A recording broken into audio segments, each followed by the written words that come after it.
Guys welcome to my channel. कल already ਆਪਾਂ ਕਰ ਚੁੱਕੇ ਹਾਂ ਜੀ ਐਕਸਲ ਸਟਾਰਟ। ਅੱਜ ਥਿਊਰੀ ਪਾਰਟ ਕਰਦੇ ਹਾਂ। ਕੱਲ ਮੈਂ 2-3 ਸ਼ਾਰਟਕਟ ਕੀਜ਼ ਐਂਡ ਦੱਸਿਆ ਸੀ ਐਕਸਲ ਨੂੰ ਕਿਵੇਂ ਆਪਾਂ ਯੂਜ਼ ਕਰ, ਠੀਕ ਹੈ।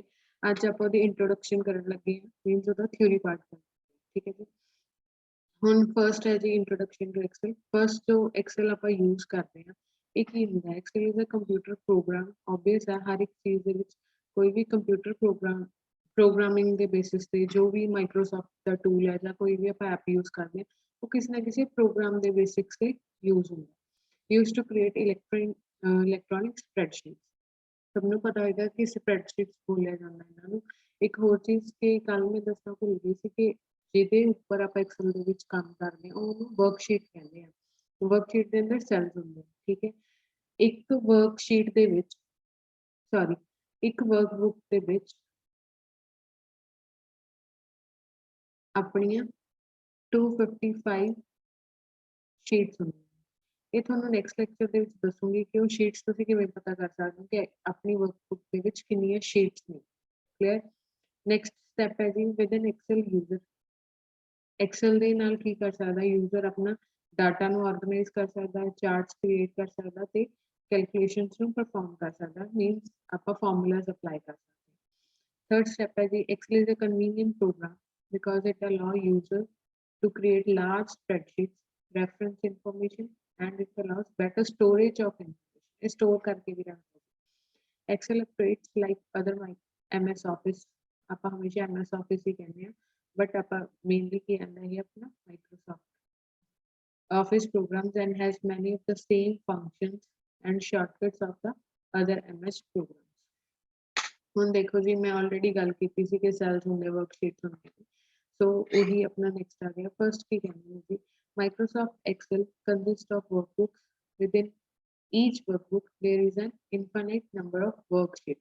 infinite number ਨਹੀਂ ਹੁੰਦੀਆਂ ਜੀ ਆਪਣੀ ਕਿੰਨੀਆਂ ਹੁੰਦੀਆਂ ਨੇ 255। ਅਗਰ ਕਿਸੇ ਨੂੰ ਨਹੀਂ ਕਲੀਅਰ ਦੈਨ ਇੱਥੇ clear. each worksheet contains column and rows। Already ਦੱਸਿਆ ਸੀ ਕਿ ਜਿਹੜੇ ਆਪਣੇ A B C D A ਕੀ ਨੇ ਆਪਣੇ columns ਨੇ and 1 2 3 4 these are our rows। ठीक है, रो नंबर्स इधर ने ते ABC वाले अपनी कॉलम नंबर ने।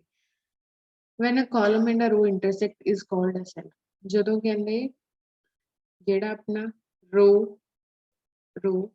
ਤੇ ਕਾਲਮ ਹੈ ਜਿਹੜਾ ਇੰਟਰਸੈਕਟ ਕਰਦੇ ਆ ਉਹ ਕੀ ਬਣਾ ਲੈਂਦੇ ਇੱਕ ਸੈੱਲ। ਤੇ ਇਹਦਾ ਸੈੱਲ ਦਾ ਨੰਬਰ ਕੀ ਬਣ ਗਿਆ D5 ਤੇ ਇਹਨੂੰ ਕਹਿੰਦੇ ਨੇ ਆਪਣਾ ਜੀ ਸੈੱਲ ਬਾਕਸ ਜਾਂ ਸੈੱਲ ਨੇਮ ਕਹਿ ਸਕਦੇ। like ਇੱਥੇ ਵੀ ਇਹਨਾਂ ਨੇ ਪ੍ਰੋਪਰ ਐਗਜ਼ਾਮਪਲ ਦਿੱਤੀ। For example D5 is located where column is D column ਹੈ ਤੇ row ਆਪਣਾ 5 ਕੀ ਹੈ row ਕੀ ਆਪਣੀ 5th। ਜਿਹੜੇ ਆਪਸ ਵਿੱਚ ਮੀਟ ਕਰ ਰਹੇ ਨੇ after intersection ਕੀ ਬਣਾ ਰਹੇ ਨੇ ਸੈੱਲ ਬਣਾ ਰਹੇ ਨੇ। the tabs at the bottom of the screen represent different worksheets within a workbook। ਜਿਹੜੀਆਂ ਟੈਬਸ ਨੇ ਇਹ ਕੀ ਵਰਕਸ਼ੀਟਸ ਦਿਖਾ ਰਹੀਆਂ ਨੇ ਕਿ ਕਿੰਨੀਆਂ worksheets open. you can use a scrolling button on the left to write other worksheets into view। Left to right ਜਾ ਕੇ ਆਪਾਂ ਕੀ ਕਰ ਸਕਦੇ ਹਾਂ ਵਰਕਸ਼ੀਟ ਨੂੰ ਦੇਖ ਸਕਦੇ। ਨੈਕਸਟ ਆਲਰੇਡੀ ਜਿਹੜਾ ਆਫਿਸ ਬਟਨ ਹੁੰਦਾ ਹੈ ਇਹ ਜਿਹੜੀ ਸ਼ਾਰਟਕਟ ਕੀਜ਼ ਨੇ 2007 ਵਰਜ਼ਨ ਦੀਆਂ ਨੇ, ਠੀਕ ਹੈ ਜੀ। ਆਲਮੋਸਟ ਸਾਰਿਆਂ ਦੀਆਂ ਸੇਮ ਨੇ ਇਹ ਵਾਲੀਆਂ। ਤਾਂ ਇੱਥੇ ਆਫਿਸ ਬਟਨ ਆ ਤੁਹਾਡੇ ਕੋਲ, ਅਗਰ ਅਪਡੇਟਡ ਵਰਜ਼ਨ ਹੈ ਅਬਵ 2007 ਤਾਂ ਤੁਹਾਡੇ ਕੋਲ ਆਪਸ਼ਨ ਹੋਏਗਾ ਜੀ 5। ਕਲੀਅਰ। ਤਾਂ ਫਰਸਟ ਹੈ ਜੀ control N to open a new workbook. Control O ਅਗਰ ਤੁਹਾਡੀ ਕੋਈ ਐਗਜ਼ਿਸਟ ਡਾਕੂਮੈਂਟ ਹੈ ਜਿਹਦੇ ਉੱਤੇ ਆਲਰੇਡੀ ਤੁਸੀਂ ਕੰਮ ਕੀਤਾ ਉੱਥੇ ਉਹਦੇ ਲਈ ਕੰਟਰੋਲ O। ਸੇਵ ਲਈ ਕੰਟਰੋਲ S, ਸੇਵ ਐਸ ਲਈ F12, ਪ੍ਰਿੰਟ ਲਈ ਕੰਟਰੋਲ P। ਪ੍ਰਿਪੇਅਰ ਹੈ ਜਿਹੜਾ ਇਹ ਵਾਲਾ ਆਪਸ਼ਨ ਹੈ ਇਹ ਕੀ ਕਰਦਾ ਆ ਕਿਸੇ ਵੀ ਡਾਕੂਮੈਂਟ ਨੂੰ ਅਕੋਰਡਿੰਗ ਟੂ ਡਿਸਟ੍ਰੀਬਿਊਸ਼ਨ ਕਿ ਉਹਦੇ ਵਿੱਚ ਆਪਾਂ ਕੀ ਕੁਛ ਯੂਜ਼ ਕੀਤਾ ਹੈ ਕੀ ਕੁਛ ਨਹੀਂ ਯੂਜ਼ ਕੀਤਾ, ਉਹਦੀ ਅਥੈਂਟੀਕੇਸ਼ਨ ਚੈੱਕ ਕਰਨੀ ਹੈ, ਉਹਦੇ ਇਨਕ੍ਰਿਪਟ ਕਰਨਾ ਹੈ ਉਹਨੂੰ, ਉਹ ਚੀਜ਼ਾਂ। ਸੈਂਡ ਟੂ ਸੈਂਡ ਕਰ ਲਈਏ to send a copy of document to other people. Like ਆਪਾਂ ਮੇਲ ਵਗੈਰਾ ਕਰਦੇ ਹਾਂ, ਮੇਲ ਮਰਜ ਹੁੰਦੀ ਹੈ ਇਹਦੇ ਵਿੱਚ, ਠੀਕ ਹੈ। ਨੈਕਸਟ ਪਬਲਿਸ਼ ਹੈ ਜੀ to distribute document to other people. Distribute ਕਰਨ ਲਈ ਆਬਵੀਅਸ ਆਪਾਂ ਪਬਲੀਕੇਸ਼ਨਸ ਯੂਜ਼ ਕਰਦੇ ਹਾਂ ਵਰਡ ਜਾਂ ਪਬਲਿਸ਼ ਯੂਜ਼ ਕਰਦੇ ਹਾਂ ਤਾਂ ਉਹ ਚੀਜ਼ਾਂ ਨੇ। Close to close a document. ਹੁਣ ਜਿਹੜਾ ਕਲੋਜ਼ ਹੈ ਉਹ ਸਿਰਫ ਤੁਹਾਡੀ ਉਹੀ ਵਰਕਸ਼ੀਟ ਨੂੰ ਕਲੋਜ਼ ਕਰੂਗਾ ਜਿਹਦੇ ਉੱਤੇ ਤੁਸੀਂ ਵਰਕ ਕਰ ਰਹੇ ਹੋ। ਉਹ ਤੁਹਾਡਾ ਐਕਸਲ ਨਹੀਂ ਕਲੋਜ਼ ਕਰੂਗਾ ਪ੍ਰੋਪਰਲੀ ਜਿੰਨੀਆਂ ਵੀ ਵਰਕਸ਼ੀਟ। ਉਹਦੇ ਲਈ ਤੁਸੀਂ ਕੀ ਕਰ ਸਕਦੇ ਹੋ ਐਗਜ਼ਿਟ ਐਕਸਲ ਕਰ ਸਕਦੇ ਹੋ। ਇੱਕ ਹੋਰ ਚੀਜ਼ ਜਿਹੜਾ ਆਪਣਾ ਕਲੋਜ਼ ਹੈ ਉਹਦੇ ਲਈ ਤਾਂ ਆਪਾਂ ਕਰ ਚੁੱਕੇ ਆलरेडी ਕੰਟਰੋਲ W, ਠੀਕ ਹੈ। ਅਗਰ ਤੁਸੀਂ ਐਕਸਲ ਹੀ ਐਗਜ਼ਿਟ ਕਰਨਾ ਤਾਂ ਸਭ ਨੂੰ ਪਤਾ ਹੋਊਗਾ, ਲਾਈਕ ਆਪਾਂ ਲੈਪਟਾਪ ਨੂੰ ਸ਼ਟ ਡਾਊਨ ਕਰਨ ਲਈ ਵੀ Alt plus F4 ਪ੍ਰੈਸ ਕਰਦੇ, ਠੀਕ ਹੈ ਜੀ। ਤਾਂ ਇਹ ਤੁਸੀਂ ਯੂਜ਼ ਕਰ ਸਕਦੇ ਹੋ to close your exit. Next what is ribbon. ਸਭ ਨੂੰ ਪਤਾ ਹੋਏਗਾ ਕਿ ਰਿਬਨ ਕੀ ਹੁੰਦਾ। Ribbon is a blue colour, ਜਿਹੜੀ ਆ ਜਿੰਨੀ ਵੀ ਚੀਜ਼ ਹੈ, ਜਿੰਨਾ ਵੀ ਇਹ ਲੰਬਾ ਹੁੰਦਾ ਇਹ ਰਿਬਨ ਹੁੰਦਾ, ਠੀਕ ਹੈ। ਰਿਬਨ ਦੇ ਅੰਦਰ ਆਪਣੀਆਂ ਟੈਬਸ ਆਉਂਦੀਆਂ ਨੇ। ਟੈਬਸ ਕੀ ਹੁੰਦੀਆਂ ਨੇ? Home, insert, page layout, formulas, data, review and view, ਠੀਕ ਹੈ। ਇਹ ਆਪਣੀਆਂ ਸਾਰੀਆਂ ਟੈਬਸ ਹੈ। ਇੱਕ ਡਿਵੈਲਪਰ ਟੈਬ ਵੀ ਤੁਸੀਂ ਐਡ ਕਰ ਸਕਦੇ ਹੋ ਇਫ ਯੂ ਵਾਂਟ, ਤਾਂ ਉਹਨੂੰ ਤੁਸੀਂ ਐਡਵਾਂਸ ਦੇ ਵਿੱਚ ਜਾ ਕੇ ਐਡ ਆਨ ਕਰ ਸਕਦੇ ਹੋ। ਇਹਦੇ ਵਿੱਚ ਤੁਹਾਨੂੰ ਸਟਾਰਟਿੰਗ ਤੇ ਮਿਲ ਜਾਏਗੀ, ਠੀਕ ਹੈ। ਨੈਕਸਟ ਟੈਬ ਦੇ ਅੰਦਰ ਹੁੰਦੇ groups. These are groups, clipboard, font, alignment, ਇਹ ਗਰੁੱਪਸ ਨੇ। ਟੈਬ ਪਹਿਲਾਂ ਰਿਬਨ ਆਉਂਦਾ, ਰਿਬਨ ਦੇ ਅੰਦਰ ਟੈਬਸ ਆਉਂਦੀਆਂ ਨੇ, ਟੈਬ ਦੇ ਅੰਦਰ ਗਰੁੱਪ ਆਉਂਦਾ, ਦੈਨ ਗਰੁੱਪ ਦੇ ਅੰਦਰ ਆਉਂਦੀਆਂ ਨੇ ਕਮਾਂਡਸ। ਆਬਵੀਅਸ ਆਪਾਂ ਯੂਜ਼ ਕਰਦੇ ਹਾਂ ਕੱਟ, ਕਾਪੀ, ਪੇਸਟ ਕਮਾਂਡ ਹੀ ਇੱਕ ਤਰ੍ਹਾਂ ਦੀ। So these are things. Next ਹੈ ਜੀ ਵਰਕਿੰਗ ਸ਼ੀਟ। ਆਬਵੀਅਸ ਹੈ ਹੀ ਤੁਹਾਨੂੰ ਮੈਂ ਪ੍ਰੋਪਰਲੀ ਉਹਦੇ ਵਿੱਚ ਦਿਖਾਵਾਂਗੀ ਕੱਟ, ਕਾਪੀ, ਪੇਸਟ ਕਿੱਦਾਂ ਕਰਨਾ ਕੀ ਨਹੀਂ, ਇਹ ਵੀ ਸੇਮ ਚੀਜ਼ ਹੈ। ਓਕੇ, ਆਈ ਥਿੰਕ ਸੋ ਇਹ ਚੀਜ਼ ਪਤਾ ਹੋਏਗੀ ਕਿ how to bold, italic, underline words. Already ਇਹ ਚੀਜ਼ ਦੇ ਕੱਲ ਸ਼ਾਰਟਕਟ ਕੀਜ਼ ਮੈਂ ਦੇ ਚੁੱਕੀ ਹਾਂ, ਠੀਕ ਹੈ ਜੀ।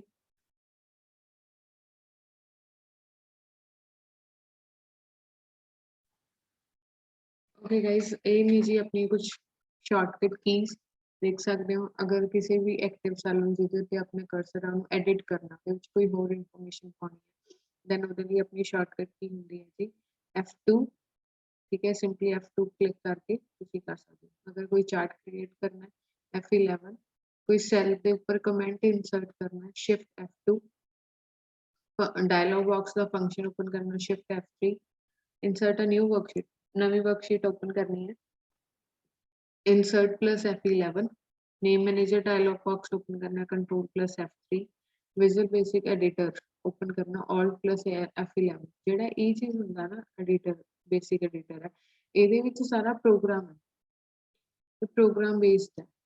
ਇਹਦੇ ਵਿੱਚ ਤੁਸੀਂ ਆਪਣੀ ਸੈਲਸ ਨੂੰ ਪ੍ਰੋਗਰਾਮ ਦੇ ਬੇਸਿਸ ਤੇ ਵਿੱਚ ਚੇਂਜ ਕਰ ਸਕਦੇ। Okay, Macro dialogue box open ਕਰਨਾ Alt plus F8, hide the selected columns Control 0, unhide the columns Control Shift 0।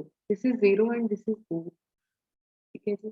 hide the selected rows ਨੂੰ hide ਕਰਨਾ Control 9, unhide ਕਰਨਾ ਨੂੰ Control plus Shift plus 9, and ਕੋਈ ਵੀ cell ਜਿਹਦੇ ਉੱਤੇ comment ਹੈ ਉਹਨੂੰ ਤੁਸੀਂ ਸਿਲੈਕਟ ਕਰਨਾ Control Shift and O। Next ਹੈ ਅਗਰ ਡਾਊਨ ਫਿਲ ਕਰਨਾ Control D, ਰਾਈਟ ਲਈ Control R, enter sum function in a cell, then Alt plus equal to, ठीक है। sum function लाना, euro symbol लाना Alt plus 0 1 to 8, cent ਲਈ ਲਾਣਾ 0 1 6 2, Alt ਦੇ ਫਾਰਮੂਲਾ Alt ਵਾਲੇ ਹੋਰ ਕਿੱਦਾਂ ਆਪਾਂ ਕ੍ਰੀਏਟ ਕਰ ਸਕਦੇ ਹਾਂ, ਤੁਹਾਨੂੰ ਨੈਕਸਟ ਵੀਡੀਓ ਦੇ ਵਿੱਚ ਦੱਸਾਂਗੀ Alt ਵਾਲੇ ਫਾਰਮੂਲਾਸ, ਹਾਊ ਟੂ ਕ੍ਰੀਏਟ Alt ਫਾਰਮੂਲਾਸ, ਠੀਕ ਹੈ। ਪਾਉਂਡ ਦਾ ਸਿੰਬਲ ਆਉਣਾ 0 1 6 3, ਯੈਨ ਦਾ 0 1 6 5। ਅਗਰ ਕੋਈ ਨਿਊ ਲਾਈਨ ਹੈ ਜਿਹੜੀ ਐਕਟਿਵ ਸੈਲ ਦੇ ਵਿੱਚ ਐਂਟਰ ਕਰਨੀ ਹੈ Alt plus Enter, current date ਦੇ ਲਈ Control plus semicolon, current time ਲਈ Control plus Shift plus semicolon, show formula ਲਈ Control plus upper comma, select entire column Control plus space bar, entire row करनी है Shift plus space bar, and this is last। अगर कोई number format लगाना है Control Shift and exclamation, applies currency format Control Shift $। ਇਹਦੇ ਲਈ ਤੁਸੀਂ ਕਰ ਸਕਦੇ exclamation ਆਪਣਾ 1 ਤੇ ਹੁੰਦਾ, then 1 ਪ੍ਰੈਸ ਕਰ ਸਕਦੇ ਹੋ, ਡਾਲਰ ਸਾਈਨ ਆਪਣਾ ਹੁੰਦਾ ਹੈ ਜੀ 4 ਤੇ, 4 ਨੰਬਰ ਕੀ ਪ੍ਰੈਸ ਕਰ ਸਕਦੇ ਹੋ, percentage ਲਈ 5, and this is for 6, and this is ਇਹ ਆਪਣਾ ਉਹਦੇ ਨਾਲ ਹੁੰਦਾ ਜੀ ਬੈਕ ਸਪੇਸ ਤੋਂ ਸਾਈਡ ਤੇ, ਠੀਕ ਹੈ ਜੀ। And at the rate is at 2, dash ਹੁੰਦਾ ਜੀ ਆਪਣਾ 3 ਤੇ, ਐਂਡ ਹੁੰਦਾ 7 ਤੇ, ਐਂਡ ਜੋ ਡਾਊਨ ਹੁੰਦਾ ਆ ਉਹ ਹੁੰਦਾ ਜੀ ਆਪਣਾ 0 ਦੇ ਨਾਲ ਵਾਲੇ ਆਪਸ਼ਨ ਤੇ ਉਹਦੇ ਵਿੱਚ 2 ਹੁੰਦੇ ਆ ਆਬਵੀਅਸਲੀ ਜਦੋਂ ਸ਼ਿਫਟ ਪ੍ਰੈਸ ਕਰਾਂਗੇ ਡਾਊਨ ਵਾਲਾ ਆਏਗਾ, ਅਗਰ ਨਾਰਮਲ ਪ੍ਰੈਸ ਕਰਾਂਗੇ ਤਾਂ ਸਿੰਪਲੀ ਆਏਗਾ। ਹੋਪ ਸੋ ਤੁਹਾਨੂੰ ਅੱਜ ਦਾ ਇਹ ਲੈਕਚਰ ਵਧੀਆ ਲੱਗਿਆ ਹੋਊਗਾ। ਜੇ ਵਧੀਆ ਲੱਗਿਆ ਤਾਂ please like, share and comment ਕਰਨਾ ਨਾ ਭੁੱਲਿਓ। Thank you so much.